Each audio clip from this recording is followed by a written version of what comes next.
Manfaatkan pagi anda bersama saya, Nur Farahina Wamusli. Kita terus ke tajuk utama. Lawatan kerja Menteri Pendidikan Sains, Teknologi dan Inovasi Sabah. Technical In-House Training Siri 3 2026. Libat urus dan pengenalan strategik pembangunan kontraktor fasiliti kesihatan.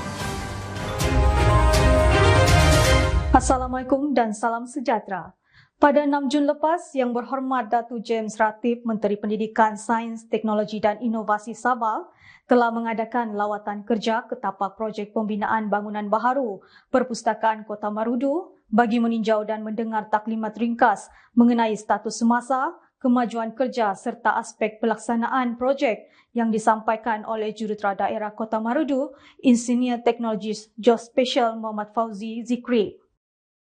Lawatan kerja ini mencerminkan komitmen berterusan Kerajaan Negeri Sabah dalam memastikan pelaksanaan projek pembangunan awam berjalan lancar, menepati spesifikasi yang ditetapkan serta memberi manfaat kepada masyarakat.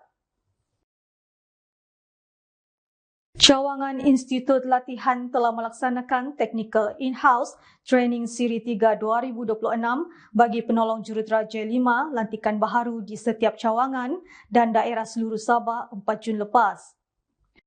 Objektif utama program ini adalah untuk melatih dan mengesahkan kemahiran teknikal mereka, membolehkan warga kerja menyelesaikan masalah teknikal di tapak bina melalui perkongsian prosedur kerja yang betul dengan penguasaan teknologi terkini serta memperbaiki sistem penyampaian projek dengan lebih cekap dan menepati garis panduan yang telah ditetapkan.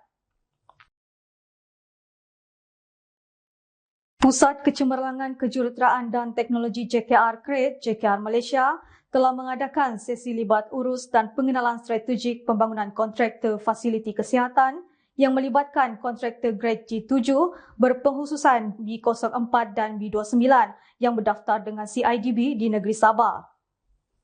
Program ini bertujuan memberi pendedahan kepada kontraktor mengenai keperluan memperoleh sijil kompetensi kontraktor kesihatan yang merupakan syarat utama bagi penyertaan tender projek fasiliti kesihatan di Malaysia.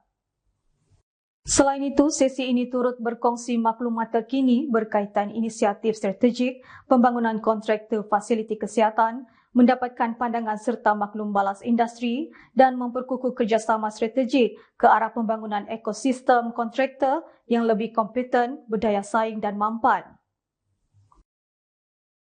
Sekian daripada saya, Nur Farahina Wamusli. Assalamualaikum, salam hormat dan salam Sabah Maju Jaya.